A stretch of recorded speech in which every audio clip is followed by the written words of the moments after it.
Voilà. Bon, c'est parti. Bon, ça va Laurent? Quoi de neuf? Ah, bah, dis donc, ça fait longtemps qu'on ne s'est pas vu. Eh ouais, ça se passe comment chez toi? Tout va bien? Ah bah, il pleut là. Maintenant, il pleuvait pas il y a 5 minutes. Ça y est, c'est parti. Ok.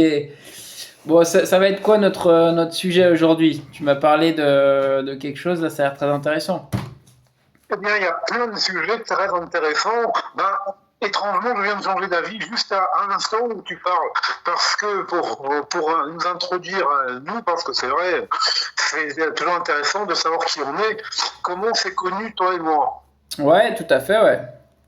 Bah ouais, parce que notre amitié, c'est pas une amitié tout à fait ordinaire, parce que nous nous sommes connus au téléphone. Ex- Enfin, on se euh, connaissait avant, mais on est devenus amis au téléphone. oui, alors on s'est connus avant, mais c'est sûr que eh ben, quand on a repris contact suite à ton voyage avec ton ancien collègue en Roumanie, c'est ça, t'étais, hein? Ouais, en fait, lui, en tout cas, son projet d'expatriation, parce qu'il envisageait de quitter la France de manière définitive, m'a proposé de l'accompagner avec lui dans son van. Mais D'accord. ça avait bien commencé, mais moi je sentais, bon, comme je l'ai expliqué à toi et à pas mal de gens, bon, ben voilà, et pour faire court, eh bien, j'étais au volant et j'ai planté le fourgon à la frontière entre la Roumanie et la Serbie. T'as planté le fourgon entre à la frontière roumaine, quoi. Bah bravo. Ça c'est. Ben ouais, ouais, en plus, à 70 km/h et j'ai pris une espèce de plot en béton qui était blanc et moi qui croyais que c'était un marquage au sol. Bon, ben voilà. Ah Moi, ouais, la chance a d'accord. voulu que l'on Mais, euh, s'en sorte. mais du coup, alors raconte-nous la Roumanie. T'étais déjà allé là-bas avant ou pas? Non, non. Ah, c'est la première fois que tu allé en Roumanie, d'accord. Et donc le projet du voyage en question, c'était que je regarde sur la carte, c'était d'aller de où à où exactement? Eh bien, ce qui était convenu, c'était d'aller jusqu'en Bulgarie, puisque c'est là que c'était là notre destination finale. Ouais, Et puis moi, je rentrais en France tranquillement par mes moyens. ok. Chose que j'ai fait aussi, mais pas comme c'était prévu à la base. Hein. Non, Ouais, non, s'il y avait plus d'accident, on aurait été en Roumanie, en Bulgarie. Et, et puis voilà, on aurait passé quelques jours et moi je serais rentré tranquillement. ouais. C'était pas sans ça qu'il était revenu. Et Alors le alors, 21 dis-nous, février, parle-nous un peu parce que t'es quand même comme moi aussi, mais bon, t'as même plus que moi. T'as quand même énormément voyagé, découvert différentes cultures. On a tous les deux travaillé dans différents pays, différents environnements. Donc, à Emit, pourrais-tu nous parler un peu de ton ressenti sur les pays de l'Est que tu connais un peu quand même, d'un point de vue, je sais pas moi, de la population, de l'économie, quels seraient pour toi les avantages et les inconvénients d'une expatriation, d'une vie dans un de ces pays de l'Est, là, par exemple, je sais pas, Roumanie, Bulgarie, tu vois, je regarde la carte là, voilà, comment tu pourrais nous décrire ça? bah déjà, Francky, je trouve que tu me surestimes énormément parce que les pays de l'Est, j'y suis passé, mais l'expérience que j'en ai est vraiment pas à prendre en compte parce que je ne connais déjà personne là-bas. Ouais, Je n'y ai pas vraiment habité très longtemps d'accord. et j'étais que de passage. C'est un petit peu comme quelqu'un qui va faire du tourisme pendant 3 jours, qui va visiter la Tour Eiffel et terminer. Et on Ok. me demande, bon, bah, c'était comment Paris? Ouais, oui, oui, d'accord. Mais ce que je veux dire, c'est que, bon, déjà, d'un point de vue du coût de la vie, là-bas, c'est par rapport à la France, hein, typiquement, c'est nettement moins cher, tu t'estimerais ça Le comment? coût de la vie, le coût de la vie, c'est sûr, est moins cher qu'en France, mais c'est toujours pareil. Combien gagnent les locaux? Ah oui, Et ramené à ce que gagnent les locaux, la vie n'est pas si bon marché pour un local. Ça, c'est sûr et certain. ça c'est Mais clair, la vie est évidemment, dure. ça dépend. quel poste de dépense. Moi, je connais pas le niveau des loyers, je connais pas le niveau. Il y a certaines choses que je peux pas savoir puisque Oui. soit j'étais à l'hôtel, soit j'étais en auberge de jeunesse, soit j'ai. Et là, Mais bon, ce n'est pas bon marché pour un local de toute façon. d'accord, oui. Non, mais ça c'est sûr. De toute façon, de manière générale, une expatriation c'est très bien, mais faut voir dans quelles circonstances et surtout la source de revenus principale. Tout dépend dans quel pays tu vas, mais pour avoir un avantage par rapport à quelqu'un, on va dire, pour le public francophone qui vient voilà, de France, bah tu vas en général pas. Tout dépend de tes sources de revenus, mais t'expatrier dans un pays qui a comment dire un coût de la vie global supérieur au nôtre, à moins d'être voilà d'avoir vraiment les moyens, ou dans quel cas c'est secondaire. Mais c'est s'expatrier dans un endroit où à la fois le coût de la vie est inférieur au nôtre, c'est-à-dire qu'on a un pouvoir d'achat nettement supérieur, et également avoir une qualité de vie supérieure. La qualité de vie supérieure, ça dépend de chacun, ça dépend de comment les gens, qu'est-ce que les gens priorisent, mais ça peut être à la fois le climat, voilà. Bon, il y a des gens, beaucoup de gens ont préféré le soleil. Enfin, je veux dire, des gens qui viennent du nord de la France, typiquement. Peut-être qu'ils préfèrent quand même plus le soleil parce qu'ils en ont déjà bien chié dans le nord de la France, on va dire. Après, ça peut être aussi bah, la safety, c'est-à-dire est-ce qu'il y a peu de criminalité, est-ce que c'est la Non, population, très chaud, quoi. etc. Tu vois? Très, très chaud, quoi. Oui, et puis c'est pas la même mentalité non plus, hein. Les gens n'ont même pas idée d'aller cramer quelque chose parce qu'ils sont kikis le dimanche, j'en sais rien. Ils n'ont même pas cette idée. Bah tiens, aujourd'hui, on va démolir un truc.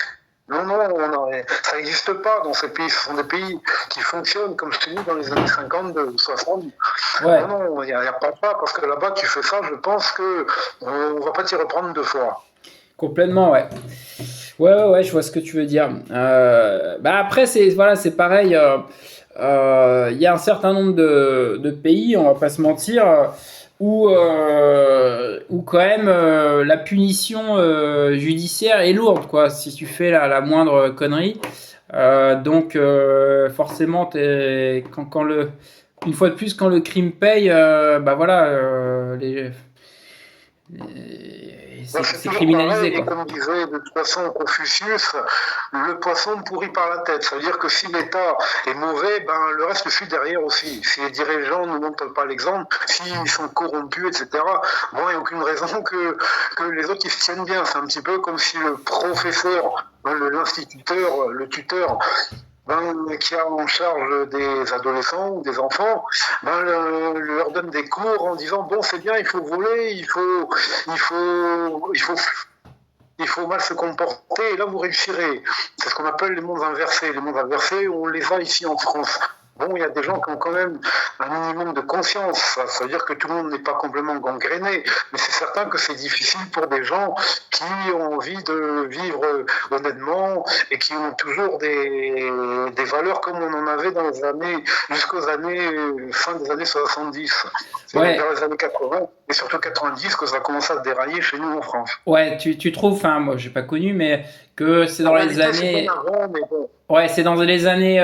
Pour toi, c'est dans les années 90, enfin début des années 90 que ça commençait à dérailler chez nous. Voilà. Mais le verre était dans le fruit depuis depuis plusieurs siècles d'ailleurs, mais bon, ça, les historiens te le diront beaucoup mieux que moi. Ça, ce D'accord. sont des conséquences de choix qui ont été faits il y a plusieurs siècles en arrière. Ok, ok, ok. Comme Pour. les choses n'allaient pas aussi vite, il y avait cette espèce d'inertie qui fait que, évidemment, ça peut traîner pendant des dizaines d'années, voire des siècles, parce que justement, il n'y a pas les moyens. Maintenant, avec Internet, ça va beaucoup plus vite. Donc, ce qui avait traîné pendant plusieurs dizaines d'années dans le passé, maintenant, ça peut se faire en 2 semaines. Ouais, Bon, complètement. j'exagère peut-être, mais Ouais. c'est un petit peu comme ça qu'il faut l'entendre. Ok. Pour revenir un peu sur ton passage, donc tu m'as dit quand même Pays de l'Est, t'as fait un tour en Roumanie, t'as été en Ukraine, en Moldavie, c'est ça, si je me souviens bien?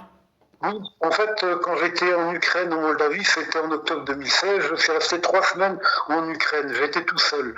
Et simplement pour visiter, il n'y avait pas de projet derrière. Ouais, pas Il n'y avait spécialement. pas de projet d'expatriation, pas de projet de travail, pas de projet même de regarder les films. Je m'en foutais pour te dire la vérité. D'accord.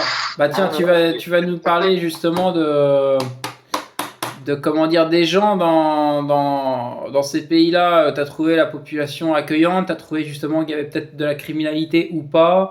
Tu as trouvé quel est ton ressenti par rapport à l'Europe de l'Ouest typiquement, tiens. Moi, je vais te dire ce que j'ai ressenti. Je ne vais pas te parler de ce que d'autres ont fait, parce Oui, qu'évidemment, je me suis renseigné sur YouTube, etc. Moi, j'ai été là-bas en touriste. Évidemment, quand j'ai été en Ukraine, et à plus forte raison en Moldavie, j'ai bien compris, j'ai ressenti, c'est un ressenti, hein, qu'ils avaient pris cher. ok. Mais ça, il n'y a pas besoin d'être historien, de connaître quoi que ce soit, c'est un minimum de ressenti. Tu sais que la vie, il n'y a pas, peut-être pas la criminalité qu'on connaît ici, mais il y en a sous d'autres formes. Mais quand tu es de passage, je répète que j'étais de passage, Ouais. moi, j'ai pas eu de problème avec personne, bien entendu. Mais j'en garde un très bon souvenir de ce voyage. Ouais, ouais, Évidemment, complètement. Ouais. même Ouais. si j'ai eu un très très beau temps pendant tout mon voyage, Ouais, eh le bien, climat, parce je que peux ressentir. justement, ça c'est un facteur aussi bon, qui est non négligeable de la qualité de vie dont on parlait, c'est justement le climat. Alors après, bien sûr, tu as des gens qui aiment les climats plutôt tempérés, froids, parce qu'ils supportent mal la chaleur. Voilà, tout dépend de l'endroit où on est et des personnes, quoi. Typiquement, toi, tu étais à quelle saison là-bas? En octobre. Et puis, Octobre. je ne savais même pas quoi m'attendre, comme très souvent d'ailleurs quand je vais en voyage. C'est vrai que j'y vais, je vais un petit peu, petit bonheur à la chance. Je n'ai pas d'a priori, si vous voulez, je n'ai aucun a priori. J'y vais, j'ai pris un billet, après il peut se passer ceci ou se passer cela, et on va en venir sur le fameux thème d'ailleurs qui était prévu à la base, comme quoi les choses s'imbriquent parfaitement. Eh bien, je n'étais pas assujetti aux trois remparts qui empêchent tout simplement d'avancer ou bien de voir les choses telles qu'elles sont. Et ben, ces trois remparts en développement personnel sont les trois petites phrases qu'on connaît bien. Il faut, on doit, ça serait bien que, voilà, ce Ouais. genre de phrases. Moi, je n'avais pas ça en disant ah, ça serait bien qu'en Ukraine ça soit ça. Il Oui. faut qu'en Et ça, Ukraine je fasse ça. ça c'est bien. Ça c'est On bien. doit faire ça. Ouais. Vraiment, j'y suis allé. Sans a Aucun a priori, priori. ouais, complètement. Et ça, Aucun a c'est priori. bien parce que, tu vois, ça me rappelle quelque chose comme ça. Avoir un a priori ou une idée toute faite d'un endroit, enfin d'un lieu de visite ou même d'une personne, bref, bah, c'est jamais bon parce qu'en fait, vaut mieux être dans la découverte complète. Moi, ce qui m'avait surpris, parce que tu peux être déçu, tu peux être déçu parce que si tu as une idée toute faite d'un pays que tu veux souhaites aller visiter pour des vacances ou même, voilà, de toute façon, c'est déjà, il faut le visiter avant même de s'y installer, mais et que en fait, tu arrives sur place, et ben en fait, c'est complètement faussé l'idée que tu en avais. T'es déçu quoi, tu dis ouais voilà, alors que il y en a certains autres, ça colle certains pays. Je me souviens quand j'étais allé au Mexique justement, j'avais passé 2 mois là-bas, j'étais parti surfer là-bas, j'en avais une image toute faite et ça collait exact, et donc forcément cette image, j'étais jamais allé, cette image toute faite, je me disais mais ça va être génial, etc. Et c'était vraiment ce que j'ai trouvé là-bas et j'étais forcément très agréablement surpris que ça correspondait exactement à ce dont j'imaginais. Alors, tu as d'autres endroits, tu dis ça va être comme ci, comme ça, et en fait, t'es vraiment déçu, quoi. Tu vois. À Paris, c'est comme avec les gens, n'importe quelle situation. Moi, j'y vais un petit peu comme, et j'avais identifié ça. Mais il y a un personnage que j'aime beaucoup, d'ailleurs, qui est très, très franchouillard, d'ailleurs, et que j'aime énormément, c'est André Bourvil. Et André Bourvil avait souvent des rôles un petit peu de gens naïfs, là, etc., qui se faisaient mener par bout de nez. Pas toujours, d'ailleurs, ça dépend aussi, hein, mais souvent. Et étrangement, il répond toujours sur ses pieds. Et puis, quelque part, j'invite les gens à être un petit peu comme ça. À partir du moment où ils sont dotés de bonnes intentions, qui n'ont pas des projets cachés, ou bien des intentions, voilà, ben, ils prennent les choses telles qu'elles sont et n'essayent pas de les changer. Ça, c'est important, ça. C'est un petit peu comme quand on fréquente des gens, ben, on n'essaye pas de les changer, ils sont comme ils sont, de toute façon, on n'y arrive pas. Si la personne n'a pas choisi d'évoluer, de changer elle-même, elle ira de toute façon contre elle-même, même si toi tu as des choses et que l'autre personne ne voit pas par respect. Moi, dans le meilleur ou pire des cas, je ne sais pas, ça dépend de comment on le prend, eh bien, on s'en éloigne, ce qui permet de préserver la dignité de deux parties. Ouais, ouais, ouais, je suis complètement d'accord. Donc là, pour le coup, voilà, t'avais pas d'idée préconçue en y allant et que pourrais-tu dire de voilà de ton passage là-bas? Est-ce que ça a été quelque chose pour toi, waouh, magnifique, génial, je m'y verrais m'y installer ou pas ou voilà. Pas du tout. Pas du tout. J'y retournerai avec plaisir hein, si je dois y retourner. Mais non, non, m'installer en Ukraine, même si j'ai beaucoup aimé Bon, l'Ukraine, les bords de la mer Noire, mauvais exemple, mauvais c'est-à-dire, exemple. C'est la guerre en Ukraine. Parle-nous plutôt de la Roumanie et Chisinau, la Moldavie. bah, c'est Chisinau. pareil, hein, on peut transposer aussi. En plus de ça, il faisait gris. Mais voilà, non, je dirais pas, à moins que ça change depuis. Mais je n'ai pas ces pays en tête. Moi, dans mon cas, déjà, s'installer dans un pays, déjà, pourquoi est-ce qu'on s'y installerait? Moi, pour l'instant, je suis très bien en France. Parce que, voilà, j'ai une vie très particulière qui fait que, pour l'instant, je n'ai pas allé ailleurs, je n'ai pas Ouais, choisi d'aller ailleurs. pour le moment, ouais. Pour le moment. Ouais, bah, ils ont pas Et, cramé de bagnole en bas de chez toi encore, ça va? ah, si, si, c'est déjà arrivé. Ouais, ça réchauffe l'atmosphère, quoi. Ouais, voilà. Bon, je trouve que moi, j'ai pas de voiture à leur donner, donc voilà. Et J'ai pas de voiture à leur donner à oui, cramer. Quoi. après bon, c'est vrai que tout dépend où tu habites en France. C'est toujours pareil. Ouais. On va pas se mentir non Parce que plus. tu sais, Il y a plein d'endroits en France qui sont sympas, agréables à vivre, que tu vas pas retrouver ailleurs. non. Euh, c'est sûr, habiter, il y a certaines grandes villes, ça dépend dans quel quartier aussi, etc. Tout est à géométrie variable. Quelqu'un Ah peut-être oui, qui de, c'est ce que tu fais. oui, voilà, Si tu veux, qu'est-ce que tu fais, si, quoi. si, Moi, ce que je fais, tu le fais. Tu ouais, connais ma vie beaucoup mieux que beaucoup de gens. Tu fais que moi, ce que je vais dire par rapport à ma situation, même si je comprends très bien celle des autres, n'est pas du tout transposable dans 95% des cas. oui, oui, oui, Parce que tu ouais, sais, je vais te dire un truc, et ça c'est très important, tu notes ça, c'est que, tu vois, c'est comme au Tetris, hein, à force de vouloir rentrer dans le moule, on finit par disparaître. ouais, C'est ça le jeu du Tetris. ouais, ouais, c'est vrai. Il y a un gars qui Ça m'a fonctionne dit, un peu comme ça, hein. c'est marrant parce que il y a un gars qui m'avait dit ça, voilà. Quand tu trouves une zone ou un quartier, voilà, tu dis, ouais, c'est bizarre ici, il y a un mood qui est négatif. À partir du moment où tu trouves plus que cet endroit est bizarre ou quoi, c'est que tu t'es fait absorber par, entre guillemets, la matrice, comme il dit, c'est-à-dire tu t'es fait absorber par l'endroit et c'est même, c'est toi qui es devenu également bizarre, on va dire, tu vois ce que je veux dire?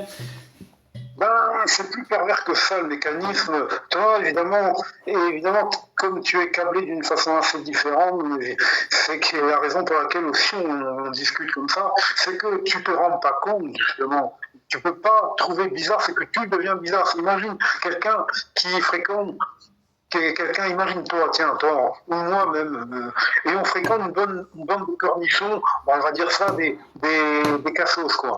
Ben, quelque part, on va finir par devenir un peu comme ça. C'est Si vrai. on le fréquente trop longtemps. Et on s'en rendra pas compte. Ah, tu veux dire la théorie du, voilà, ton environnement va déteindre sur toi, c'est ça? T'as Exactement. des environnements privilégiés qui vont t'élever vers le haut entre guillemets Ben, voilà. et d'autres pas quoi. Ouais, c'est clair, c'est clair, c'est clair. Euh, c'est sûr, c'est sûr. Mais alors, par exemple, en termes de qualité de vie, on parlait un peu des pays de l'Est, tu trouves quand même qu'à l'heure actuelle, tu es quand même nettement mieux à vivre en France, et je te comprends parce que tout dépend où dans les pays de l'Est, etc. Le climat, il peut être un peu space aussi. Et puis, et là, tiens, la population là-bas, comment t'as trouvé? Ben, la population, moi, ça s'est très bien passé, mais je n'ai pas eu de contact vraiment. Je me suis pas fait de potes. De toute façon, je bougeais assez souvent. Les potes que je me suis fait, c'était eux-mêmes des gens qui n'étaient pas nécessairement locaux. Ok. Voilà, moi j'étais là pour visiter, c'est un petit peu, voilà, je vais visiter la Tour Eiffel, le lendemain je serai dans une autre ville, dans 3 jours je change encore d'endroit, c'était tout le temps comme ça.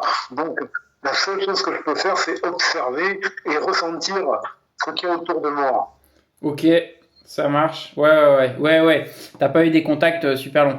Parce que t'es pas peut-être pas resté. C'est toujours pareil aussi, hein, voilà, entre. Non, parce que t'as des gens, ils veulent s'expatrier, etc. Euh, le truc, c'est que. Avant de s'expatrier, bien sûr, il faut quand même aller faire un voyage, etc., pour bien sniffer Oui, l'endroit. bien sûr. Mais, euh, mais il faut y rester suffisamment longtemps, quoi. C'est-à-dire rester 3 semaines, c'est un peu limite parce que, enfin, c'est même très limite parce que tu vois que les grands circuits touristiques, grosso modo, t'as pas le temps de voir vraiment l'environnement, bah voilà, les gens sur place. Est-ce que voilà, tu vas c'est pas si facile quoi de partir de chez soi. Est-ce que je vais me faire un réseau d'amis déjà en France, des très bons amis, on en a pas 15 000. Alors à l'étranger, je veux dire, avec une mentalité différente et tout, bah, il faut déjà s'adapter et avoir la capacité de s'adapter. C'est pas donné à tout le monde non plus pour pouvoir bah, créer des amitiés et puis s'y retrouver quoi dans une vie sociale parce que sinon tu finis par disjoncter. Hein. Voilà, ça dépend, c'est toujours pareil, ce sont des projets. Quand tu as un projet, normalement tu le prépares. Bon là, c'était un projet qui n'était pas un Ouais, projet très très important. Tu vois, c'est pas eu un changement de vie, c'était simplement, je vais passer 3 semaines en Ukraine. Voilà, ouais. c'est tout, il n'y a aucun enjeu. Je savais que j'allais revenir, je n'ai rien à créer là-bas, je n'attends personne, personne ne m'attend, donc il n'y avait absolument aucun enjeu. Ok, ok. C'était pareil quand je m'étais expatrié en Chine. Là, il y avait des enjeux. Là, j'étais resté plusieurs années. Là, j'ai travaillé. C'était très différent. Voilà, Et la donc mentalité que j'avais n'était justement, pas si différente. c'est une transition parfaite pour notre interview là, parce qu'on va en faire pas mal avec Laurent des vidéos voilà, sur l'expatriation, sur différents pays, sur tous ces sujets qui tournent autour de ça. Donc tu parles couramment chinois. J'ai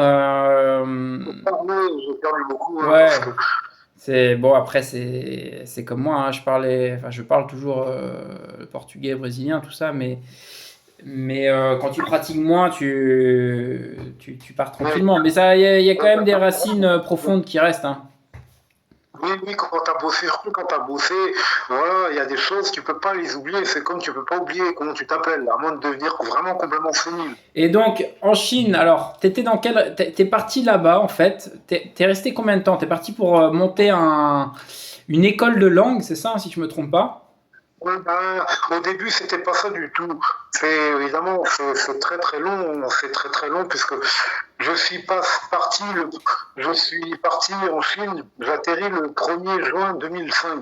Donc ça Ouais, remonte à ça fait 20 20 ans ans, de ouais, ça. 21 ans. Ouais, C'est c'est énorme. J'étais allé là-bas, toujours pareil, parce que j'avais mon meilleur ami, et ça, les meilleurs amis, je les ai collectionnés. Ça m'a apporté énormément d'expérience de vie. Bon, il se ouais. trouve que j'ai perdu mes meilleurs amis parce que je m'étais rendu compte que, C'était voilà, des tocards, euh, des bons tocards. c'était pas nécessairement, hein, c'est que moi, quelque part, si je les ai choisis, c'est que inconsciemment, je savais, tiens, il y a ça à apprendre, ou il y a ça à vivre. Parce que s'ils n'avaient pas été là, ben, j'en aurais pas tiré d'aussi bons enseignements. Évidemment, c'est une vie qui sont des vies qui sont pas régulières, avec des habitudes, c'est pas prévu. C'est pas je bosse pour une entreprise qui m'envoie là-bas. Ouais, Je non, mais gagne c'est 1000 euros sûr. par mois. C'est-à-dire que, Non, c'est pas ça. oui, oui, non, mais ça c'est clair. Il y a toujours pas, il y a une notion de, entre guillemets, de prise de risque, hein, on va pas se mentir. Quelqu'un qui est embauché depuis la France pour une entreprise en tant qu'expatrié et qui arrive tout frais payé, tout est organisé. Enfin, c'est du voyage organisé, quoi. Tu poses ton cul dans un bus, grosso modo. Ça n'a rien à voir avec un peu ce que tu as fait là, dans le sens où tu arrives quelque part et tu montes tout de A à Z par toi-même. Parce que là, du coup, c'est autre chose, quoi. Tu arrives là-bas, faut gagner sa croûte, faut s'adapter. Enfin, et t'es resté combien de temps là-bas? Bon, cette première période, je suis resté, on va dire, juin 2005 jusqu'en septembre 2007. Cette première période-là, vraiment, a été vraiment sans interruption. Peut-être pendant 2 semaines où j'étais rentré pour les fêtes de fin d'année, Ouais, mais pratiquement sans interruption. d'accord. Donc, j'ai fait des choses vraiment différentes. Et c'est vrai que s'il m'était arrivé quelque chose, ben, peut-être on serait encore en train de chercher, où est-ce qu'il est, où est-ce qu'il est passé, qu'est-ce qu'il a fichu T'étais encore. dans le nord, Dans hein, quel... t'étais à Yantai. Ah non, là, je te parle pas de cette période, je te parle de Qingdao. Ah oui, Non, d'accord, Yantai, ouais, c'était c'est un peu en dessous, ouais. Ouais, c'est un peu en dessous. Qingdao, ok. Ok. Qingdao, c'était pour les planches à voile et voilà une leçon à prendre aussi, c'est que en business, tu investis dans ce que tu connais. Ouais, ouais, ah bah ça c'est justement hein, parce qu'on est quand même, enfin, je suis quand même porté sur la bourse et tout ça. Comme dirait Warren Buffett, oui, tu n'investis que dans ce que tu comprends.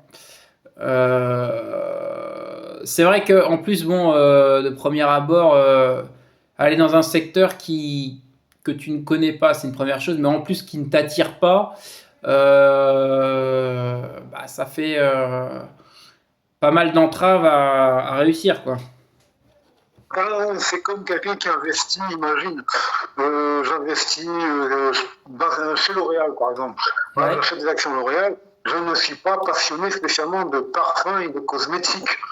Tu vois ce que je Oui, veux dire? non, mais c'est sûr, mais non, mais c'est à partir du moment où tu comprends le business model, c'est quand même mieux de te dire que voilà, il y a des grandes chances que ça perdure et que c'est pas un effet de mode spontané, etc. Par exemple, quand tu es parti à Qingdao, là, c'était pour t'associer avec un autre Français, c'est ça, hein? Oui, voilà, qui était mon meilleur ami. D'ailleurs, on se connaissait, Ouais. on Vous avait êtes vécu devenus ensemble, les meilleurs d'ailleurs. ennemis, quoi, maintenant. Il a flingué toutes les planches à voile.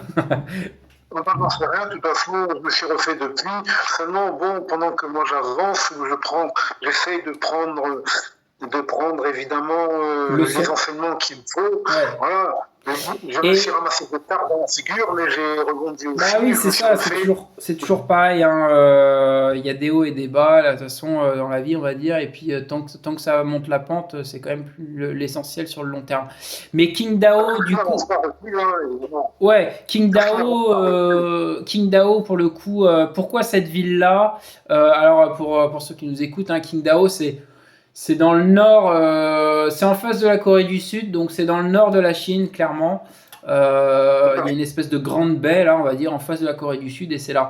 Pourquoi cette zone-là, avec ton collègue à l'époque, 2005, hein, ça remonte quand même, et pourquoi le business des planches à voile, voilà. Bah, très simplement parce que je voulais me poser en tant qu'apporteur d'affaires, enfin, c'est-à-dire que de l'investisseur plutôt, investisseur, ça veut dire que mon ami s'occupait de sa partie qu'il connaissait bien, enfin qu'il disait connaître, c'est-à-dire la partie des planches à voile et de la voile légère, parce que c'était les Jeux Olympiques en 2008 et que Qingdao organisait des épreuves concernant la voile. Ok, Et donc, d'accord. évidemment, le projet Ah, ouais, donc ça a fait. été intéressant pour le papier. Ouais, bah, ça fait sens. Ils organisent t'es 2005, ça approche en 2008, Oui, voilà. les JO, Qingdao, donc c'est sur la mer, hein, ils accueillent la voile, les planches à voile et tout ça. Donc forcément, il peut y avoir un engouement autour de ces disciplines-là à suivre ou aux horizons de Tout à 2008. fait. Exactement. Seulement, Seulement cet oiseau qui était très calé en planche à voile, bon, enfin moi, évidemment, comme je n'y connais absolument rien, donc on pouvait me dire un peu ce que l'on voulait quelque part, parce que moi j'étais là en tant qu'investisseur. Et puis bon, un Philippe, on a vécu ensemble, on était très proches, ça se passait remarquablement bien. Seulement, il y a plein de choses que je ne voyais pas mal de détails. Et il n'y avait pas de tierce personne pour me dire, hé là, pose-toi, observe.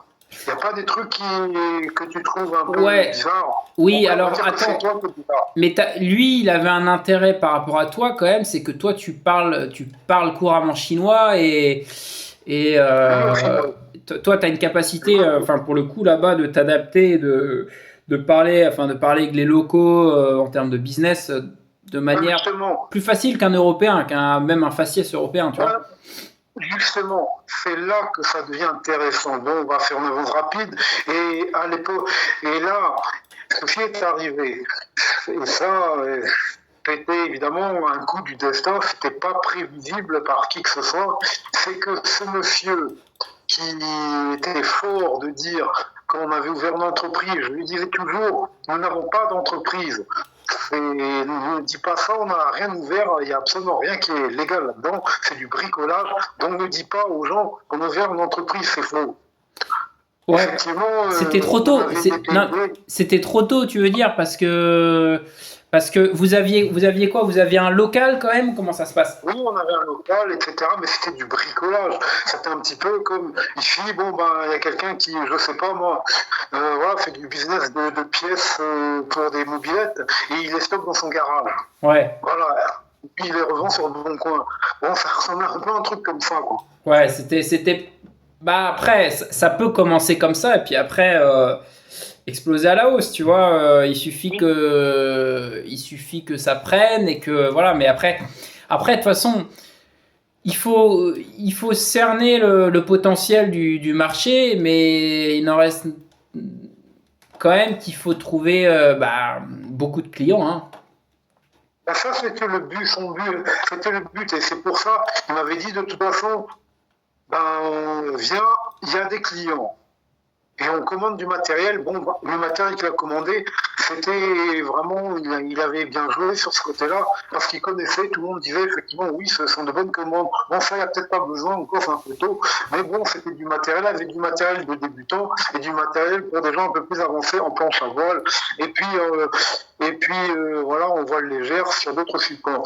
Et donc, Et Laurent, j'ai une oui, question. Cette fameuse ville, la Qingdao, il y a combien d'habitants à peu près?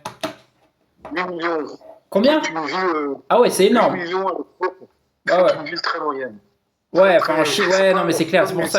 C'est pour ça que je pose la question parce que je sais qu'en Chine, un village c'est 8 millions quoi. Donc non, non, peut-être un peu plus. Mais voilà, le truc, c'est que ben, cet oiseau-là avait dit fort, évidemment, de ça, parce qu'il était très fier, ce monsieur-là. L'entreprise, c'était la sienne, mais payé avec mes sous, quoi, quand même, parce que j'étais investisseur. Et puis, lui, ah il allait d'accord. démarcher. Ok, ouais, donc Il allait démarcher ce qui était prévu, et puis j'étais censé rencontrer des clients. ok, Et ça tardait, et puis je sentais quelque part qu'il y avait un truc qui collait pas. Je ne savais pas quoi définir, parce qu'il y avait un club là-bas. Il y avait un club tenu par des gens assez jeunes, même pas 40 ans, qui étaient des gens qui étaient dans l'import-export. Des gens quand même qui avaient un pouvoir d'achat très très conséquent. ok, Et puis mon ami n'avait pas l'air de tellement les estimer parce qu'ils passaient leur temps à jouer au poker. ok, Donc pour lui, ça ne faisait pas tellement sérieux. Et c'était dans le club de voile où lui avait démarché. Enfin, il d'accord, avait démarché, enfin, je ne savais pas parce que c'était son travail. Donc c'était pas à moi de vérifier. Moi, j'avais fait le site internet, j'investissais, moi tout était carré, ça fonctionnait. Le site, voilà, il tournait parfaitement. Donc cette partie était réglée. Par contre, ce que j'ai appris quand même, c'est qu'en réalité, il n'y avait pas de clients. ah, ouais, il t'a Et ça, menti. Il t'a quand même menti sur le fait. Alors, faut prendre ça en compte hein, parce que c'est quand même mieux de connaître la personne avec qui on se lance, surtout, enfin c'est toujours pareil, hein, la prise de risque elle reste financière au final. Là, on a typiquement ton exemple où ton collègue te présente un super plan tati tata et derrière, bah, grosso modo, il a beau avoir tout le discours bien peaufiné qu'il faut, c'est toi qui mets les sous quoi. Donc Bon, voilà, c'est toujours pareil, le skin in the game, il me l'a pas. Hein. Il n'a pas mis d'argent en jeu, il n'a pas mis sa peau en jeu, seulement sa vanité quelque part va lui faire quelque chose auquel ni lui ni. Enfin, moi, je m'attendais vraiment à tout sauf à ça d'ailleurs. Il m'a dit un jour, ah, une entreprise comme la nôtre devrait recruter un stagiaire, mais je lui ai dit, mais ça va pas bien, on gagne pas, on a à peine commencé, tu veux un stagiaire. Ah bon? Et avec quoi déjà? Non, une entreprise avec quel numéro? C'est enregistré nulle part. Mais le pire, c'est que ça a fonctionné. C'est que, moi je lui ai dit, de toute façon, tu fais ce que tu veux, tu prends un stagiaire, 2,50 si tu as envie, mais si tu t'en occupes, c'est ton délire, c'est pas le mien. ouais, alors ça c'est Et ce qui s'est pareil. passé, c'est que. Il faut quand il y a une divergence des intérêts, enfin au sein d'une équipe, c'est pas évident dans le monde du business justement de trouver un associé avec qui on va avoir une entente, voilà, sur tous les points. Comme on dit toujours, la meilleure façon de perdre des amis, c'est l'argent, etc. Ou même dans une famille. C'est sûr, c'est toujours un risque. Hein. C'est comme employer quelqu'un. Tu sais pas. Bon, t'as le CV, tu vois le gars, etc. Mais derrière, tu sais pas ce qu'il vaut en fait. Ben là, c'était un coup du destin, comme je disais tout à l'heure. C'est que le stagiaire devait venir, je ne sais plus quand, en novembre, décembre, un truc comme ça. Et lui, ben, il n'avait pas trouvé mieux que de retourner en France, s'offrir un petit peu de vacances. Donc, qui était censé accueillir le stagiaire? Eh ben, c'était pas moi. Seulement un jour, je reçois un coup de téléphone, comme ça, là, ben, comme quand tu m'as appelé, hein, voilà, c'est. Eh ben, j'ai répondu, ah, c'était qui au bout du fil? C'était le stagiaire Ah qui ouais. était perdu dans Tsingtao Mais et qui ne savait pas trop où aller. Non, mais c'était un stagiaire chinois ou français? Ben, c'était un stagiaire de Lorient qui faisait ses études en DUT, en commerce international à La Rochelle, il me semble. Oh, ah ouais, d'accord. Donc c'est un français qui a débarqué là-bas, quoi. Voilà, mais avec ce convention de stage, tout était réglé de son côté, avec une entreprise qui n'existait pas de notre côté.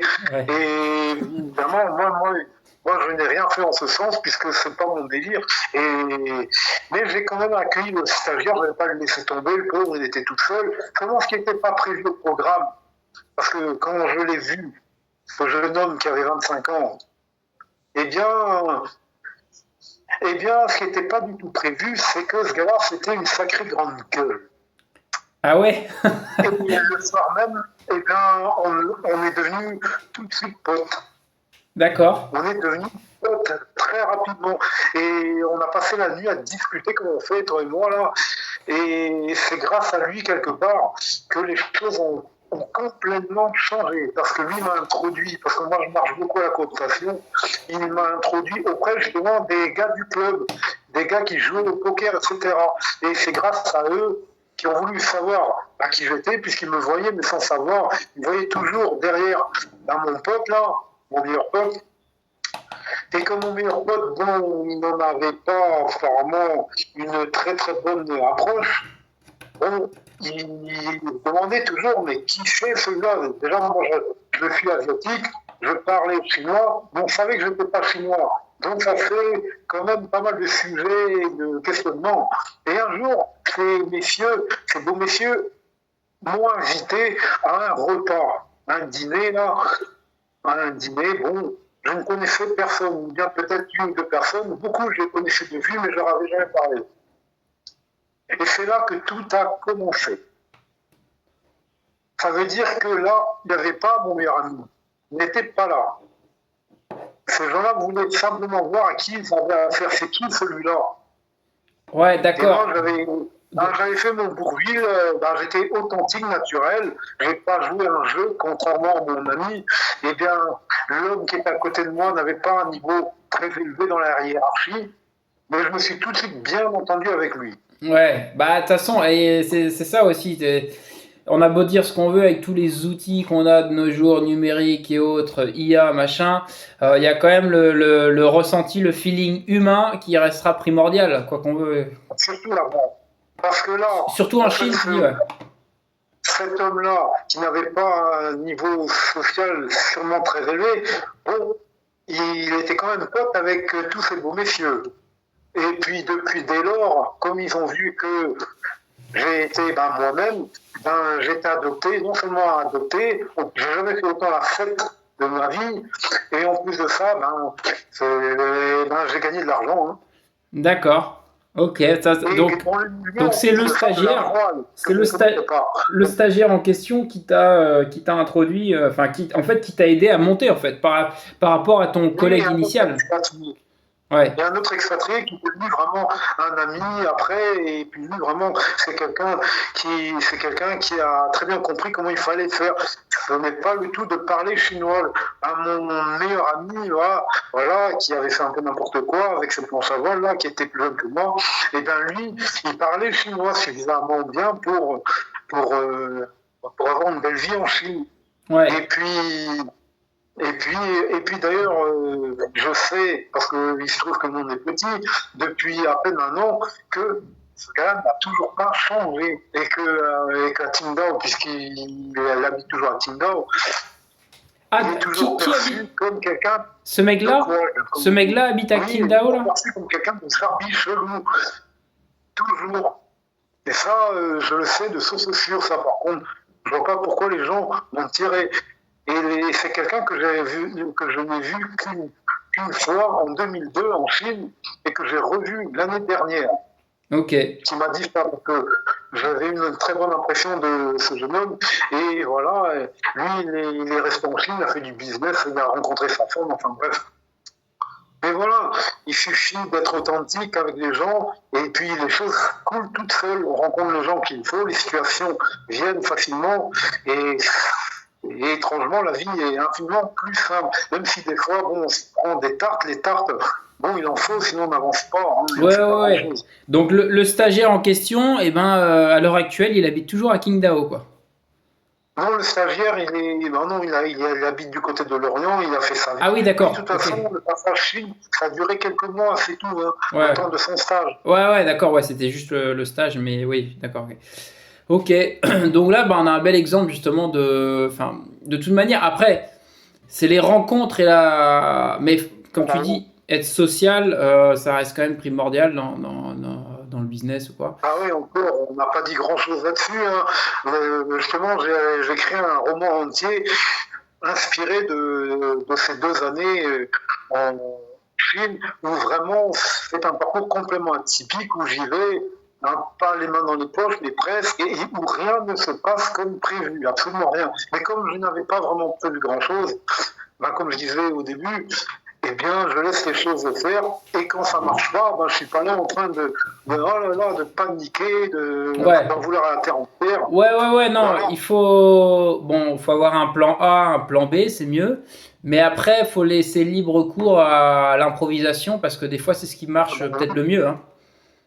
Parce que là, c'était pas un plan A, un plan B, c'était un plan EFGH, IJKL, hein, Ouais, et en ouais, plus des choses qu'on ne soupçonne pas avec des gens que l'on n'aurait jamais rencontrés si je me suis mis à en vouloir à la terre entière, ou bien ou à m'en vouloir tout simplement de ne pas avoir vu les choses. C'est que voilà, ça m'apprendra aussi, étudie bien ton projet avant d'aller.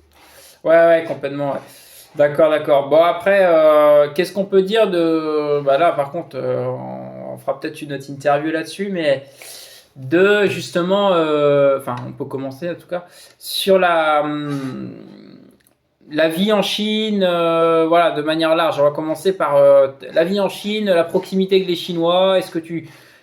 Après, toi, tu as quand même un faciès asiatique, donc je sais pas, ça peut-être aidé. Tu parles chinois en plus, c'est clair. Mais que pourrais-tu dire ou conseiller pour des gens qui voudraient s'expatrier vers là-bas?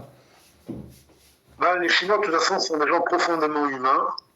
Ce ne sont pas des gens très compliqués de ce que j'ai vu et que la personne, j'ai vu beaucoup de gens qui ne parlaient pas chinois ou très mal, qui étaient très très bien considérés. par les locaux, parce que justement ils étaient authentiques, ils n'essayaient pas de les entourlouper, de se montrer ah oui mais en France on fait comme ça. Non, non, non, ils étaient là, ils savent qu'ils sont pas en France, ils posent des questions, ils sont ouverts, voilà, ils sont très très très humbles et ça fonctionne parfaitement. Ça, j'en ai eu beaucoup des gens comme ça. D'ailleurs, certains sont devenus des amis. Ouais. Voilà, on a fait un bout de temps ensemble. Et ces gens-là, qui étaient étudiants, qui étaient dans le business, qui étaient mais vraiment des gens. Moi, j'ai dormi avec des ouvriers et puis j'étais invité par des gens extrêmement riches ou l'inverse. La dynamique était très, très, très, très, très large. D'accord, ok. Ouais, ok. Profil tellement varié, autant des gens pas chinois, autant des gens chinois. D'ailleurs, j'ai tout réappris l'anglais là-bas. Enfin, bref, c'était une expérience. Surtout que moi, je n'avais pas de statut particulier. Après, j'ai compris cette chose-là, mais des années après, qu'en réalité, j'avais un statut, mais que moi, j'étais pas dans le je suis ceci, je suis ça. Moi, je faisais les choses avec mes petits moyens, mais c'était pas vu de toute façon comme moi je le pensais, parce que j'avais un statut en réalité. Ouais, parce Parce que que justement, j'avais réussi à changer de branche, j'avais perdu de l'argent, donc j'en ai gagné, évidemment, en faisant autre chose. Et ouais, c'est autre parce chose que je que considérais normal. ouais, Pour, pour les locaux, c'était presque prestigieux. parce que Parce que Laurent, voilà, j'étais Laurent derrière, prof. t'as monté une école de langue, c'est ça? T'as été enseignant là-bas. Et ben voilà. Et ben, mais ça, c'était bien après encore, mais j'étais déjà dans ce créneau-là. J'ai toujours aimé ça, l'enseignement. Voilà, j'ai les qualités pour. Et puis là, j'ai pu satisfaire les premiers besoins. J'ai été professeur dans des écoles privées, j'étais prof particulier, j'étais prof à l'université. Et ça, c'est une expérience vue de l'extérieur. Mais Moi, je ne alors, savais pas. parce que C'était un sacré ça en challenge. plus, c'est quelque chose de bon. L'éducation, ça, partout, il y en a besoin. Hein. C'est un truc humain. Il n'y a pas besoin de matériel, c'est transportable. Euh, tu euh, tu proposais en fait des cours de langue. Tu proposais d'apprendre le français à des Chinois là-bas, c'est ça? Voilà, pour passer enfin, pour obtenir le visa d'expatriation pour rentrer dans une université française. Ok, ok, ok. Et non, t'as pas bossé dans une université française, si? Ah non, non, non, ah non, en France, j'ai pas le droit de bosser, tout simplement. Mais en Chine, ouais, parce que c'est un monde libéral. Si tu es bon dans ce que tu fais, on s'en fout du diplôme que tu as, de la couleur que tu as, d'où tu viens, Ouais. de l'âge que tu as. Si tu fais bien le boulot, c'est bon. Hein. Ah, tu C'est soulèves pragmatique. Hein. un truc qui est véridique. C'est vrai qu'en France, tout est porté sur les diplômes, les bouts de papier que tu fais au bout de X années, mais niveau compétences, ils regardent pas une seule seconde. Alors que dans le monde anglo-saxon, ou voire là, pour le coup, c'est carrément différent, c'est la Chine, bah, comme tu dis, ils s'en tapent complet de ton beau diplôme, ils veulent juste savoir, voilà, tu fais ça, ça, ça, si tu sais faire les choses, ben c'est welcome, quoi. Bah, surtout dans ces milieux, je suis pas architecte ni chirurgien, où là, effectivement, c'est bien de savoir qui c'est qu'on embauche. Il faut un minimum de crédibilité et les diplômes qui vont avec. Mais c'était pas être architecte qui fabrique des ponts ou bien chirurgien. Ouais, ouais, Non, ouais, c'était trop c'est long. clair, c'est clair, c'est clair. Ok, ok. Bon, ben ouais, c'est top. C'est top, c'est top. Et donc après, ben, suite à cette expérience de planche à voile que tu as mis de côté, quand tu as travaillé en tant que... Enfin, que tu as monté ton école de langue, tu avais des bureaux, etc. Dans l'école de langue, ça c'était en 2013. Hein. Ah, c'est après, donc entre-temps, tu es revenu en France. Oui. D'accord, ok, ok. Ça marche. Ça marche, ça marche. Et si on devait prendre à l'heure actuelle, parce que bon, t'as mûri depuis, t'es plus âgé, etc. Vivre en Chine à l'heure actuelle, ça te brancherait toujours? Je ne sais pas, je suis censé retourner en Chine. J'aimerais bien retourner en Chine, peut-être l'année prochaine, parce que ça a beaucoup changé. Ah bah Mais oui, la mentalité des gens, je pense que un Chinois, ça reste un Chinois. Il y a des oui, valeurs comme le confucianisme, le taoïsme, etc., qui sont quand même des valeurs assez ancrées là-bas. Et en plus de ça, il y a la Chine, je rappelle quand même que c'est un petit peu plus grand en superficie que l'Europe, évidemment beaucoup plus peuplé. Donc si on va déjà en Europe, bon, la Suède qui appartient à l'Europe jusqu'au Portugal, bon, ça fait quand même un sacré écart. Donc en Chine, j'imagine que si on va si on va à Pékin et qu'on descend, par exemple, je sais pas moi, dans le Yunnan, au fond des Chinois, mais j'imagine qu'il y a quand même des différences. Quand bien même les Chinois, l'unification des Chinois, un Chinois reste un Chinois, c'est pas un Suédois qui va se comparer à un Espagnol. La différence, je pense qu'elle est beaucoup moindre. Un Chinois, ça reste le Chinois. Et comme tout le monde sait lire les caractères chinois ou parle le mandarin, déjà, ça unifie énormément. D'accord. Et ouais, complètement. Qu'est-ce que je voulais dire? Bah, c'est clair que depuis 2005, enfin 2013, après quand tu es retourné, ça fait 13 ans. En 13 ans, ça avance une telle vitesse, la Chine. Après, moi, je les vois, les Chinois, à côté, là. Je suis au Moyen-Orient à l'heure actuelle. Ils bossent comme des fous, hein, il n'y a pas photo. Il y a zéro loisir. Il y a vite fait un temps de pause. Un week-end léger, mais voilà, ça travaille au taquet. Ils ont un pays qui a avancé, c'est monstrueux. Quand tu sais qu'ils peuvent te construire un. J'ai vu là il y a quelques jours, je voyais ça sur X, ils ont pondu une gare ferroviaire je crois en 6 heures. En 6 heures, ils ont construit une gare. Un truc comme ça, mais un truc de dingue. Bah, ils étaient tellement nombreux, tout est préparé. Enfin, ils ont assemblé ça comme des Lego. En 6 heures, la gare était prête, quoi. Ouais, Donc, mais ça va te dire dans le temps, parce qu'il y a des choses aussi. Moi, je ne suis pas dans le bâtiment, mais par exemple, on ne peut pas aller plus vite que s'il faut faire sécher pendant une journée. Bon, ben, en 6 heures, tu comprends que ça ne fonctionne pas. ah oui, non, non, mais c'est clair. C'est pas.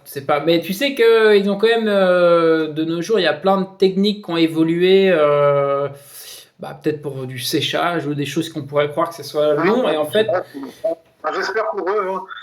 Tu le sauras si la gare elle tient la route. ouais, c'est sûr. Non, mais enfin, quand je dis 6 heures, c'est que j'ai lu en détail quand même. Ils avaient tout le concept et les parties à assembler. Enfin, tout était prêt. Tata, enfin, voilà. Ça reste la réalité des faits, c'est quand même plus long. Mais c'est pour dire que ça avance à une vitesse pas possible. Là, je les vois ici dans le bâtiment et tout. Les mecs. Les Chinois, ils sont intelligents, ils s'adaptent, ce sont de très grandes qualités qu'ils ont. Ils observent, et en plus, ils sont nombreux. Ouais, bah ils ont cet avantage, ils sont 1 milliard, je sais pas combien, donc. Mais bon, on va arrêter l'interview pour aujourd'hui, mais ce que je voulais dire, c'est que de toute manière, on a prévu d'aller peut-être en Chine, comme tu disais l'autre. Oui. Et, Ah ben, ça c'est bon. Hein. et ce qu'on aimerait faire, c'est justement un voyage Chine, Japon, Philippines. Philippines où je suis allé pas mal de fois et t'aimerais bien découvrir aussi. Oui, c'est très bon, apparemment. Donc voilà, bon bah Laurent, ça roule. Je vais juste stopper ça. Hop, bouge pas. Allez, à plus Laurent. Ciao, ciao. Allez, salut!